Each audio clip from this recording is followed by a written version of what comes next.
Good morning, good afternoon, good evening, wherever you're around the world. Welcome to Body of Christ on a Mission. Austin here.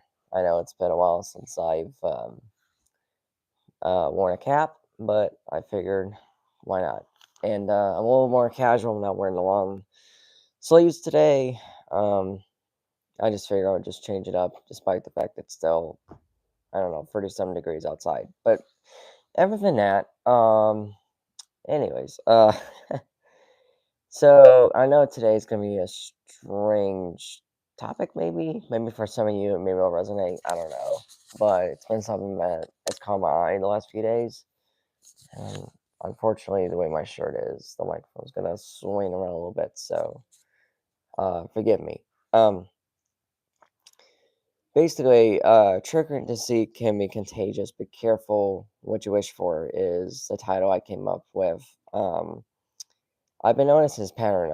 I started going through like Genesis again and stuff like that, especially at the start of the year. A lot of people will start, especially if you're reading every day, they'll start going through like Genesis and maybe flipping over the New Testament, reading some of Matthew's Gospel.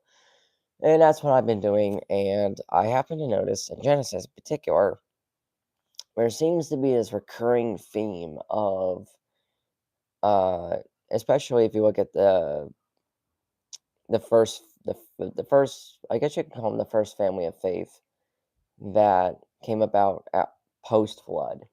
We're even talking like past like Noah's family and Shem's family.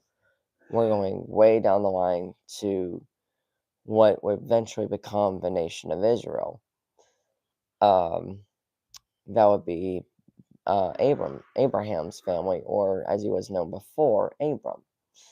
So I found this interesting, and it seems like it seemed to be a recurring theme, a recurring problem that always kept showing up in Abram's family.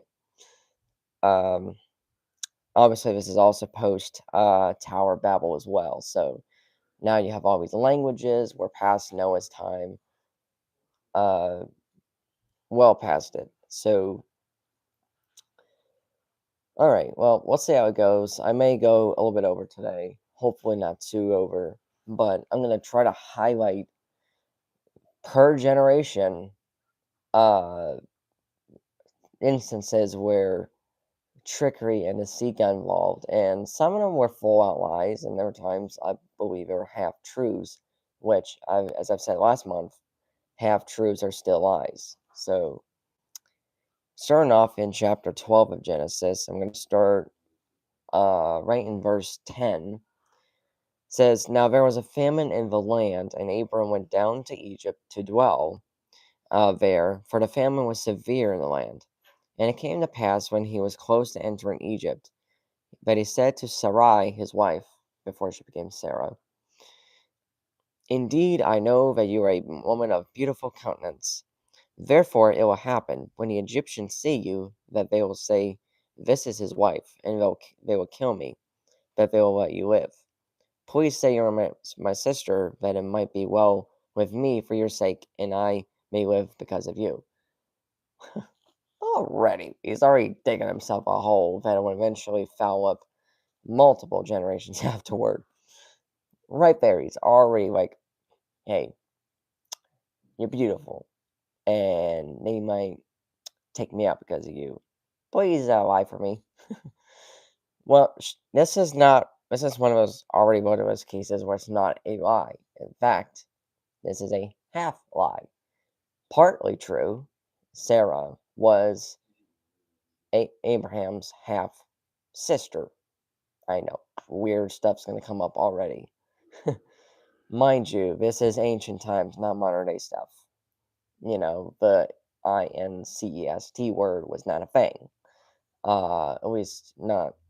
It really didn't get cracked down as much until I think right after the Ten Commandments came out in Exodus. So time had to pass before God started cracking down on some of this nonsense. But that's how people did things back then. You know, before we all got civilized, which I believe is a good thing. We are civilized now, for the most part. Um, I think the human race could still use them out, but that's another story for another day. Um, so yeah, half truth. So Abraham had Sarah tell a half truth and a half lie, aka it's a full out lie. So here's the fun part. Verse 14. This is where it gets weird. So it was when Abram came into Egypt that the Egyptians saw the woman that she was very beautiful. Mind you, they were already up in years and they were still looking good. That basically separates that time and now. I mean, true, I think with modern advancements, I think certain people of certain ages have actually gotten better as they gotten older, which is a good thing, naturally. So, but back then, if you were really up there and you still look great, ooh, people people notice. So that's exactly what the Egyptians did. They noticed Sarai, that she was very beautiful. The princes of Pharaoh also saw her and commended her to Pharaoh. And the woman was taken to Pharaoh's house. He treated Abram well for her sake, because she told a lie. He had sheep, oxen, male donkeys, male and female servants, female donkeys, and camels. Um, verse 17. But the Lord plagued Pharaoh, the consequence of messing with someone else's spouse. God is not like that. And his house with great plagues because of Sarai, Abram's wife. And Pharaoh called Abram and said, "What is this you have done to me? Why did you not tell me that she was your wife? Why did you say she is my sister? I might have taken her as my wife." Yeah, Pharaoh would have easily done that. I mean, he's the Pharaoh. He can do whatever he wants. Um, Now therefore, here is your wife, take her and go your way. So Pharaoh commanded his men concerning them, and they sent him away with his wife and all that he had. All right, that's the first instance, and it was generation numero uno of what eventually become the nation of Israel. But that's not the only time Abram did this. In fact, I believe he did it a second time. Let's see if I can hunt that down real quick. Ba ba ba ba. Unless I'm just mixing it up with something else. I probably am. Oh, I was not wrong. Even after Abram's name was changed to Abraham, he would have still found it up. If you look at chapter 20, and it was like, oh, he was a great man of faith. You know, even the saints that everyone says are saints, but they pray to. Nothing against the Catholics. I love the Catholics. I love my Eastern Orthodox people. I think they have saints too. They're great. But please, just because they're saints does not mean they were perfect. And that's a true fact right there. Even the father of the faith, Abraham, still had his flaws, and it showed big time. So, chapter 20, verse 1, right off the bat. And Abraham journeyed from there to the south and dwelt. Now, this is even after, I think. No, I take that back. That was before Isaac was born. And Abraham journeyed from there to the south and dwelt between why am I struggling with my words today? Kadesh and Shur, and stayed in Gerar. Now Abraham said of Sarah his wife, "She is my sister." He did it again. Half truth, half lie. He did it again, thinking it was going to work. For once. Nope. Backfired. The stupidity. I mean, yep. You already knew it failed you in Egypt. You had a different name back then, so did your wife. But now that both your names have changed, you're going to make the same mistake with someone else, thinking that it would work? Oh, he was so wrong. Right there. And Abimelech king of Gerar sent and took Sarah. Same thing practically happened the first time in Egypt.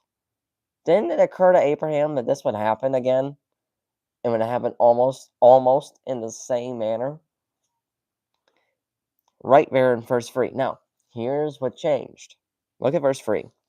But God came to Abimelech in a dream by night and said to him, Indeed, you are a dead man because of a woman whom you have taken, for she is a man's wife. But Abimelech had not come near her, and he said, Lord, will you not slay a righteous nation also? Will you slay a righteous nation also? Did he not say to me, She is my sister, and she herself said, He is my brother. In the integrity of my heart and innocence of my hands, I have done this. Right? Same as Pharaoh. They were both clueless. And then, God had to teach him a lesson. Now, the Lord, first time, basically knocked the crap out of Pharaoh and his family. This time, God gave mercy to Abimelech because Abimelech did not even do anything wrong because he didn't know. So, and as God puts this way in verse 6, and God said to him in a dream, Yes, I know that you did this in the integrity of your heart, for I also have held you from sinning against me. Therefore I did not let you touch her. Now therefore, restore the man's wife, for he is a prophet, and he will pray for you, and you shall live. But if you do not restore her, know that you shall surely die, you and all who are yours. So Abimelech arose early in the morning, called all his servants, and told all these things in their hearing. And the men were very much afraid. And Abimelech called Abraham and said to him, What have you done to us? How have I offended you that you have brought on me and on my kingdom a great sin? You have done deeds to me that ought not to be done. Then Abimelech said to Abraham, What did you have in view that you have done this thing? And Abraham said, he's going to give him the same excuse. Because I thought, surely the fear of God is not in this place, and he will kill me on account of my wife. But now this is where he actually first time he did not admit it to the Pharaoh, but he admitted it here to Abimelech. But indeed she is truly my sister. She is the daughter of my father, but not the daughter of my mother. And she became my wife. And it came to pass, when God caused me to wander from my father's house, that I said to her, This is your kindness that you should do for me. And in every place where we go, say of me is my brother. He already made this a habit. He made this a habit from day one. The day God sent him out to wander around like a nomad until he found the land that the Lord swore he would give Abraham. He already set up his lie to, quote, protect himself. Wow. That should say a lot right there. Like, that should show you how imperfect some people can be. You could be a person of faith and still lying to deceive people all the day long because you're afraid they might do something or might say something. Who cares what people think or say? Try your best at least to try to tell the truth. I mean, honestly, everyone's like, oh yeah, but there's the white lie, but what's wrong with that? White lies are not that great either, trust me. And I know because when I was a kid, white lies were definitely my favorite thing to do. Everyone has done it. Trust me, it doesn't work. Eventually, you'll either be found out or you're going to feel really bad about it. And I've felt it both ways before. So, because hey, we're human. This is what we naturally do. Anyways, so right there, that should really seal it for you. And then, of course, Abimelech shows some mercy and says, hey, here's the land, here's this, here's that, and here's the third. Have all this, live peacefully, have a nice day. And then after that, Isaac was born. Wow. That was crazy. But hey, that lying well, not so much half truth, but lying spirit, deceiving and trickery spread over into Isaac's lineage really quick. Matter of fact, if we fast forward, Abimelech has a never run in, but this time it's with good old Isaac. It's the same guy. As if Abimelech could have seen it coming. Like, Abimelech has been around this before. He's been around this rodeo before. He's like, looks familiar. Oh yeah, that's Abram's kid. Surely he won't lie to me. Wrong.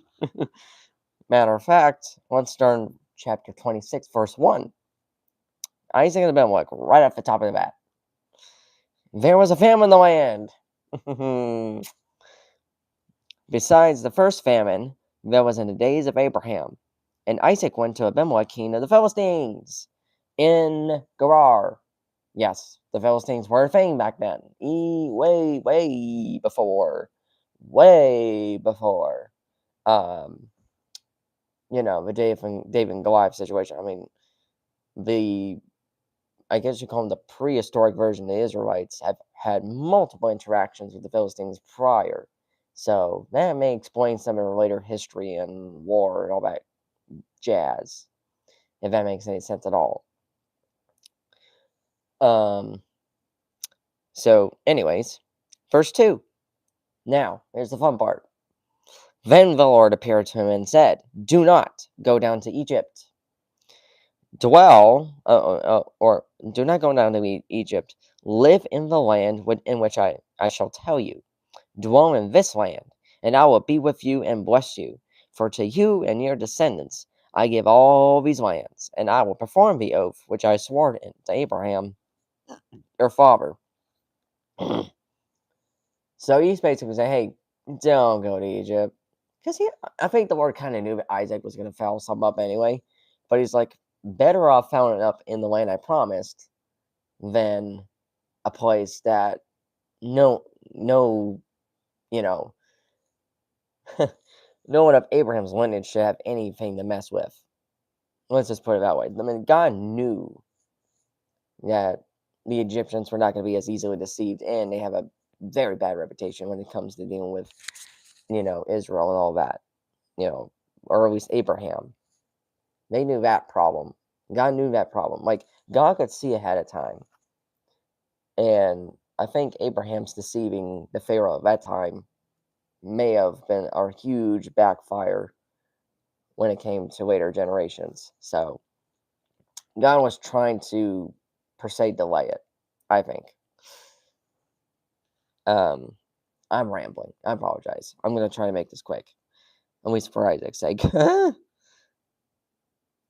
I'll make your descendants, verse 4. And I'll make your descendants multiply as the stars of heaven. I will give to your descendants all these lands, and in your seed all the nations of the earth shall be blessed, because Abraham obeyed my voice, and kept my charge, my commandments, my statutes, and my laws. So Isaac dwelt in Gerar. Hey, he did something right. He obeyed. But then he starts to mess it up. And the man of the place asked about his wife. Trouble's brewing again.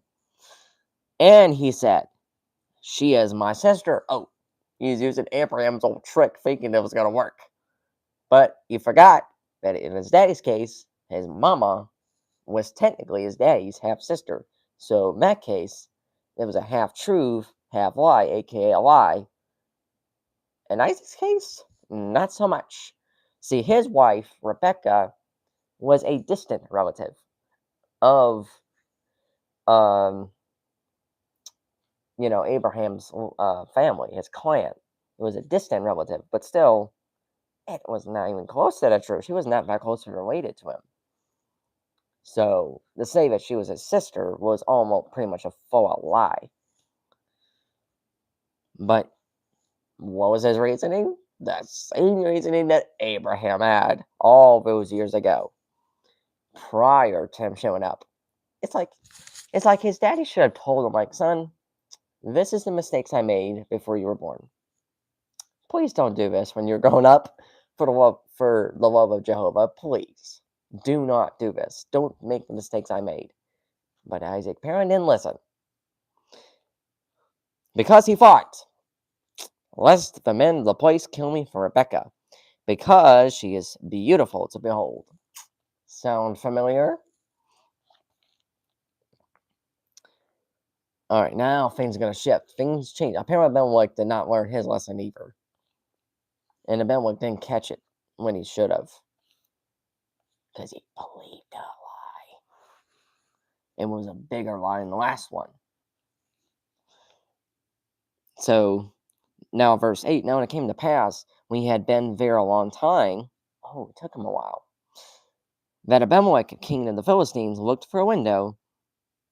Oh, okay, he didn't make... Okay, I take that back. He didn't exactly make the same mistake. He actually never took her back in, according to this. I take that back. When he had been there a long time, that Abimelech, king of the Philistines, looked for a window, and saw, and there was Isaac, showing endearment to Rebekah his wife. I won't say whatever translations say, but I think you can, plant in your head exactly what Isaac and Rebekah were doing. They were doing what the Bible just said right here in the New King James. Then Abimelech called Isaac and said, "Quite obviously she is your wife, so how could you say she is my sister?" Isaac said to him, "Because I said, lest I die on account of her." Same excuse. And Abimelech said, "What is this you have done to us? One of the people..." Oh, Abimelech was smart to this. Like, he may not have known, but he's like, "I'm not gonna run the risk just in case this is an actual lie." Again. Abimelech was actually smart. Okay, I take that back. He was smart. I'll give the man credit. What is this? One of the people might have soon have lain with your wife, and you would have brought guilt on us. Ooh. The king may have learned his lesson a little bit, but everyone else may not have. Especially this newer generation may not have figured it out. So Abimelech charged all his people, saying, "He who touches this man or his wife shall surely be put to death." That's some serious talk right there. And then, surprise, after Isaac admitted the truth, and when he's sowing the land, he got 100-fold. Woo! And of course, he got in a little more trouble because everyone got jealous. Yada, yada, yada. Fast forward, now we're going to go to good old Jacob. First, and it's like the lie keeps catching up, and now it's Jacob's turn to do some deceiving. Problem is, he is a twin of his other brother, but he's a few steps younger. If that makes any sense. He's like seconds younger. And if we look at chapter 27, I won't read the whole thing, but basically it kicks off with, Isaac is getting really old. He's, losing his eyesight. He can't really see much anymore. He definitely didn't have his daddy's good genes at this point. He's losing it right now. And in fact, if you look at the patriarchy of, who died when and how old they were, they started getting younger. They weren't in the hundreds. They started out in the hundreds of years, or over 100 years, and then they started slowly going down. So in Isaac's case, he's getting old. His eyes could not see. Eyes were dim. He asked Esau to get him some game, so that he may bless Esau because he knows he's going to die soon. So Esau takes off. Now Rebecca can hear this, and Rebecca, ooh. Apparently, she didn't learn much either because she fed a lie, or at least conspired with Jacob to steal. I mean, Jacob already stole Esau's birthright prior to this, in exchange for some stew. So this is already some trouble right here that was brewing in the family. So, verse 5, now Rebekah was listening when Isaac spoke to Esau his son, and Esau went to the field to hunt game and to bring it. So Rebekah spoke to Jacob her son, saying, "Indeed, I heard your father speak to Esau your brother, saying, Bring me game and make savory food for me, that I may eat it and bless you in the presence of the Lord before my death. Now, therefore, my son, obey my voice according to what I command you. Go now to the flock and bring me from there two choice kids of the goats, and I will make savory food from them for your father, such as he loves. Then you shall take it to your father, that he may eat it, and that he may bless you before his death." So the deceit and trickery begins. And Jacob said to Rebekah's mother, And Jacob's already aware of it. This is going to be a tough thing to pull off. This is so crazy, right? Like, he's thinking, I'm, I'm a tricky fella, but this one's not exactly going to work this time. I don't think. Like, there's something, there's a little hitch to this plan to deceive my father, is Jacob saying to his mom. Like, look, I don't think this is going to work. Matter of fact, he says this, look, Esau, my brother's a hairy man. So, you know how, like, I'm part Italian, so Italians are like have hair in their arms. I don't know if you can see this, but they have hair in their arms naturally, unlike my other part of me, which is Irish, that doesn't have it as much. You know what I'm talking about? Well, hair on the arms and stuff typically kind of run through Middle Eastern cultures and stuff like that. Italy's not that far from the Middle East, so Mediterranean, where the skin's a little bit darker. All of that to say, I'm just saying it from you know, I'm not sure if this is the right term right now, but anthropological standpoint, and that's just how things work. So it makes perfect sense, right? I hope so. But Jacob here appears to be the exception of this particular rule right now, even though they're practically almost the same age, except for the few second difference of their births. So according to this, um, yeah, Esau, my brother's a hairy man, and I'm a smooth-skinned man. In other words, I don't really have much hair on my arms right now, or legs, for that matter. I have nothing to show that I'm Esau, or even close to being like Esau. He was a man of the tents, mind you, and good old Esau was a man of the fields. Kind of a huge difference. Jacob was homeboy. He was a good. Okay, take that back. Take that back. Don't cancel me. I'm kidding. I don't really care. I do care about keeping this channel going. Forgive me. I'm going all over the place. But he was a homebody. That's what I meant to say. He's a homebody. Jacob's a homebody. Esau, he was the guy that still liked to wander. He still liked to hunt. Two different flavors, if you will. Two different personality types. That's probably a better word. Different personality types. This is what happens when everything's live and raw. You never know what's going to come out of my mouth. I gotta be really careful, especially because it's one, YouTube, and two, I'm trying to keep this live stream at least family friendly. So, enough of that. So basically, he's now, because of his facts, I'm not gonna read the rest of it, but basically, he's like, now I'm scared because if I go the way I am right now, my father's gonna figure it out, and no matter what, even if he's blind, like blindness, he may be blind, but he's not dumb. He's basically saying, and he may curse me instead of blessing me. So this is not looking good for me right now. And verse 14, but his mother said to him, let your curse be on me, my son. Only obey my voice, and go, give him for me. And he went and got them and brought them to his mother, and his mother made savory food, such as his father loved.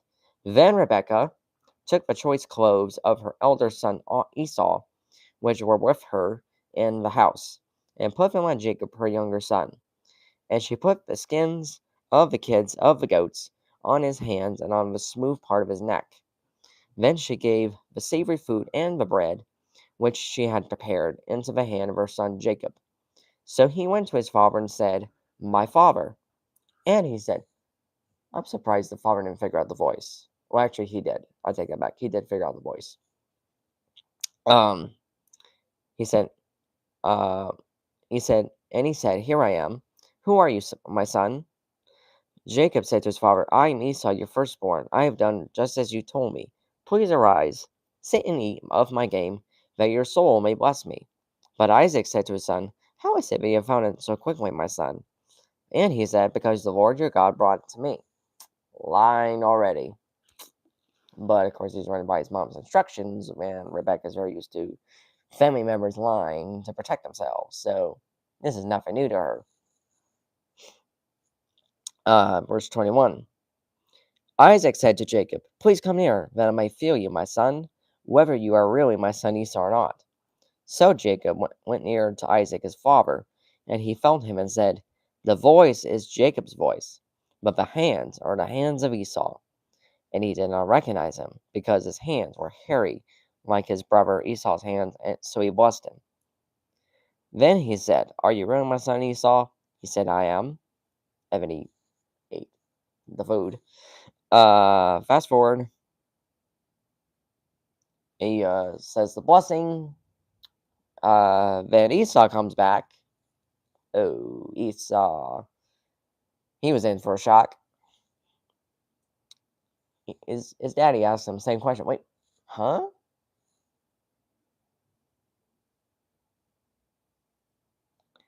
Yeah, he felt Isaac realized he was tricked. I mean, you could hear it in verse 33.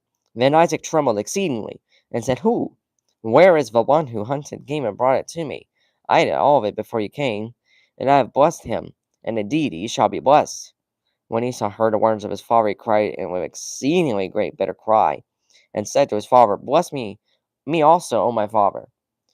But he said, "Your brother came with deceit, and has taken away your blessing." And Esau said, "Is he not rightly named Jacob? For he has supplanted me these 2 times." Yeah, Esau did not forget the first time he got, fooled. Um, for he took away my birthright, and now look, he has taken away my blessing. And he said, "Have you not reserved a blessing for me?" Then Isaac answered and said to Esau, then he tells him that Jacob's going to be his master from now on, and that may prove to later be troublesome because of Jacob's deceit, because eventually, when the two nations separated to the Israelites and the Edomites, aka Esau's, clan, there will be long, long wars between those two nations for years. And you'll hear it occasionally in later books of the Bible where they have fights with each other. So, fast forward, I mean, Jacob's lies eventually caught up with him. In fact, he uh, wanted to marry Rachel, but instead his cousin, distant cousin, Laban, tricked him and handed off his elder daughter, Leah, and the rest is history. The rest is history. I don't even have to go into that story. You know exactly what I'm talking about.